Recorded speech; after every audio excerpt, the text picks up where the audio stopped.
Good evening, ladies and gentlemen, and welcome to another Mortal Kombat video. This time we're going to be doing something a little bit different. I volunteer for the Mortal Kombat Wiki, where if somebody's new to the Mortal Kombat franchise, you guys can come on in, come check it out. It's a pretty good place, and if you sign up, you might meet some interesting people, to say the least.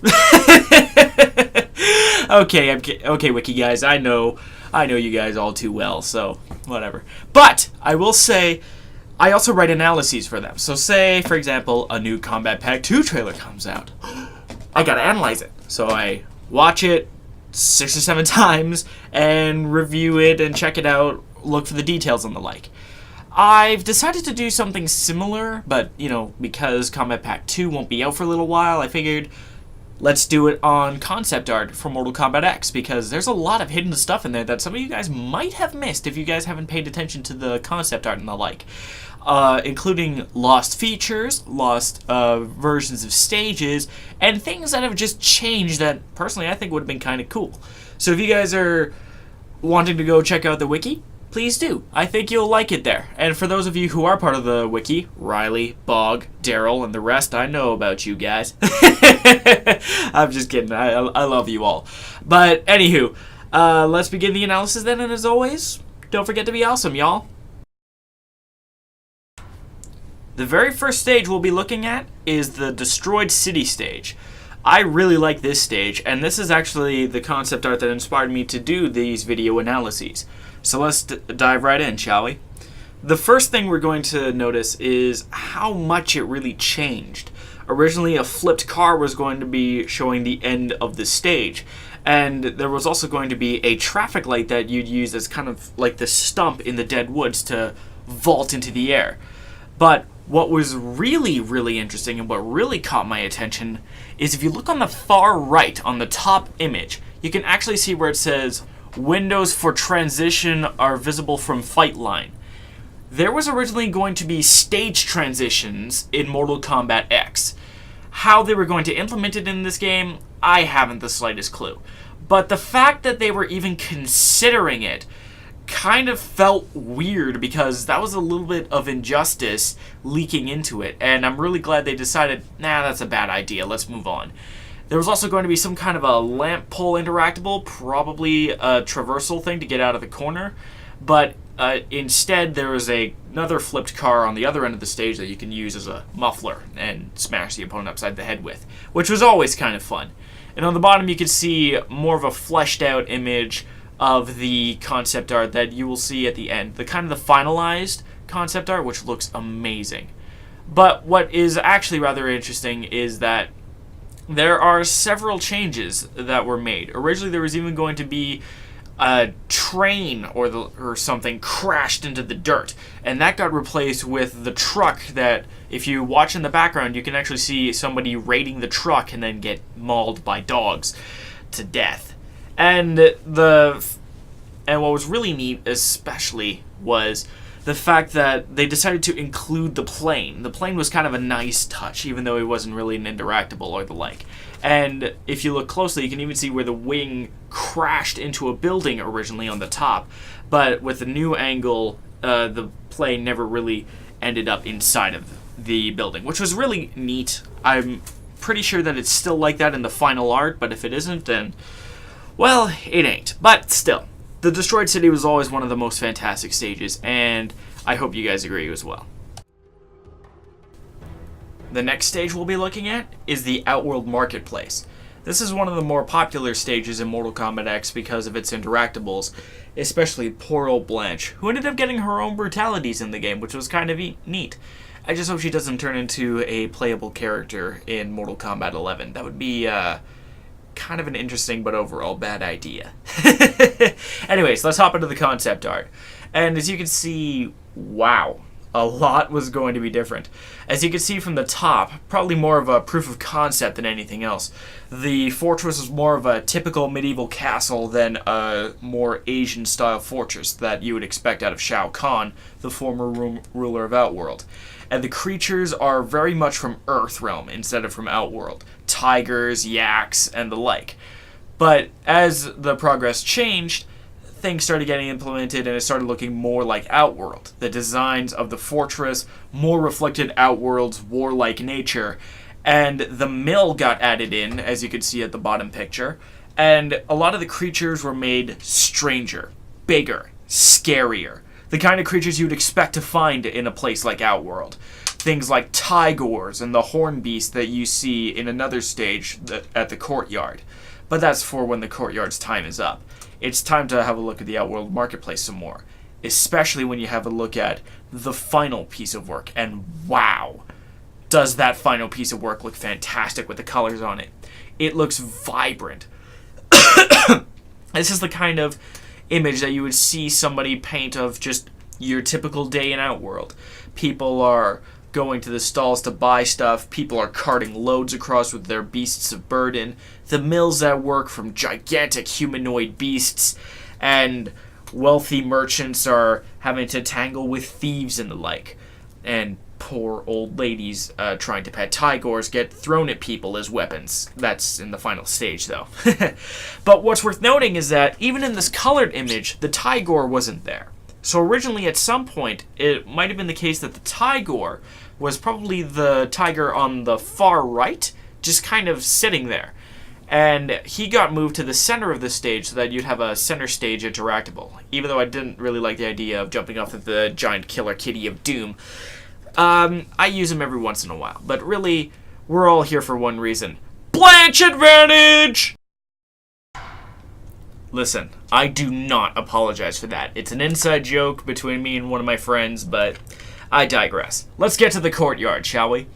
The Courtyard is a bit of an interesting stage because it's a stage in slow transformation. Shao Kahn's old fortress is getting restructured heavily and getting replaced with Kotal Khan. But I'm not 100% sure that that was always the case. As you can see on the top image, again, a proof of concept, but still worth noting, is the background statue is very different from Shao Kahn. It's almost more like Shang Tsung with a staff. And I'm curious if that was going to be a new character that was going to be more of an Asian-style ruler of Outworld, and they decided instead to have an Aztec ruler, which was a very nice touch, and I think a better overall change. But it was worth noting that maybe at some point Kotal Khan wasn't going to be this Aztec warrior from another realm. He might have been more of a Genghis Khan kind of character, which might have been interesting to see. And then we have the creature pulling down the statue. Clearly modeled off of a mammoth, but now a giant horn beast. This thing is not taking any prisoners. When you look at the creature concept art, which I will be showing at some point, this beast is huge. Like, we're talking at least 15 feet tall and probably 50 feet long, including the horns, and strong enough to pull down a multi-ton statue of Shao Kahn. A very neat sort of way to get it down, and it's still a little bit bare bones because the workers don't show up in the concept art, but really it's just to show what the concept is like before they start throwing people in. It's still one of the better stages out there, and I think that if they ever approach this kind of thing in the future, say Kotal Khan gets assassinated and a new ruler comes in, I would like another stage like this. Maybe in a sort of a different style, but in a similar style nonetheless. The next stage we'll be looking at is the final stage that NetherRealm Studios thought of, the training room. They were looking for a kind of a neutral stage where people could come and practice, and the idea of it being a faction-based stage became very popular very quickly. But it was worth noting that at one point it was more of an underground arena kind of stage. Kind of like the hollowed out inside of a building, possibly even related to the destroyed city stage. This kind of a concept, in my opinion, would have been kind of the coolest of the options that they decided to go with. Even the holographic training room and making it special forces was cool, but really, I just love the idea of fighting it in an inside building. It kind of brings out the inner... Oh, wait, I'm not supposed to be talking about that movie. Moving on. The next, but worth noting too, is that the models that they use to conceptualized most of these stages, if you look closely, is Scorpion and Sub-Zero in their Mortal Kombat vs. DC Universe outfit. Which just goes to show that even though that game was kind of the game is still heavily influential in overall, in fact. To the extent that almost 10 years after that game came out, I think it did come out in 2008, they're still using Scorpion and Sub-Zero's old outfits from that game in order to conceptualize. And we see more of the overall dilapidated building state, but I just love gushing over this sort of design, and I don't understand why they kind of went with why they didn't include another stage like this. I mean, just call it maybe what they would have gone with instead. Sorry, I'm rambling here, but what they could have gone with is that this could have been the inside building for a stage transition from the destroyed city. If they were ever going to implement stage transitions, that's the only way I was going to like it. But the next thing is we finally get a different sort of concept, and that would be what the original training room was going to look like at the top there. Somebody practicing a minigun on a holographic target, somebody working cardio, probably going to be thrown off the treadmill and thrown at somebody, knowing MKX, and all kinds of crazy stuff. But it was thought to have been, quote, too distracting, and got removed right at the end. Which kind of makes sense, there is too much going on, but that general idea kind of stayed with the final training stage with the holograms and whatnot. Also worth noting is that there is also going to be the training room stage, if you will, up in the courtyard, where, as you can see by the snakes and everything in progress, maybe a hint from when they removed the stage transitions, they decided to try and keep some of those extra stages for possible training stages. Something to think about at the very least. Next up is the Jinsei Chamber. There wasn't really too much I really found interesting within the extra pages of the concept art, but what I thought was kind of cool is that this first image is also part of the last image with MK vs. DCU, Scorpion, and Sub-Zero ready to square off in the Jinsei Chamber with Raiden recharging in the background.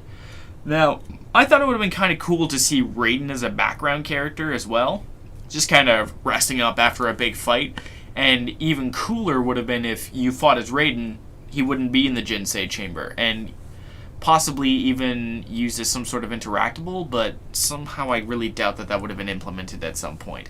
An interactable that disappears with character usage would have been cool, but I don't know how well that would have panned out. The final stage we will be looking at tonight, and for this part of the analyses, is the Linkway Temple. Gotta represent my home faction, so I hope you guys are ready for this one. As you can see, there were a couple of different ideas originally for the Linkway Temple to be fought at. With these characters who look like they're assuming the pose of Deathstroke from Injustice, nice to see that that's coming in as well. You can see that originally the fight was going to take place right at the front door of the temple with the Linkway symbol over top and the dragons on either end showing the fight ender, and what seems to be the other one on the bottom representing something closer to what we would get, but instead of the angry guy with the fire, we have what seems to be a calmer figure holding a stick as he meditates. Either way, a really cool idea that I'm really glad that actually the top one never got implemented, because fighting at the front door just doesn't seem quite right. Then we've got this sort of look. Obviously an older concept from the guys at NetherRealm, which I have to give you guys credit either way. Fantastic work. But with more dragon iconography. As you guys would know if you've ever beaten Sub-Zero's arcade tower, he gets some frickin' dragons. I kid you not. So it would have been kind of cool if it wasn't just dragon statues, but actual dragons were in the background. Like, maybe the big dragon in the background was the frost dragon that gave birth to all of the Linkway's dragons in the ending. I don't know. Just some ideas that I thought were really cool. This will have to wrap it up for now, but hopefully next time we'll get more concept art and even some creatures brought in. DFTBA, guys, and keep an eye out for more.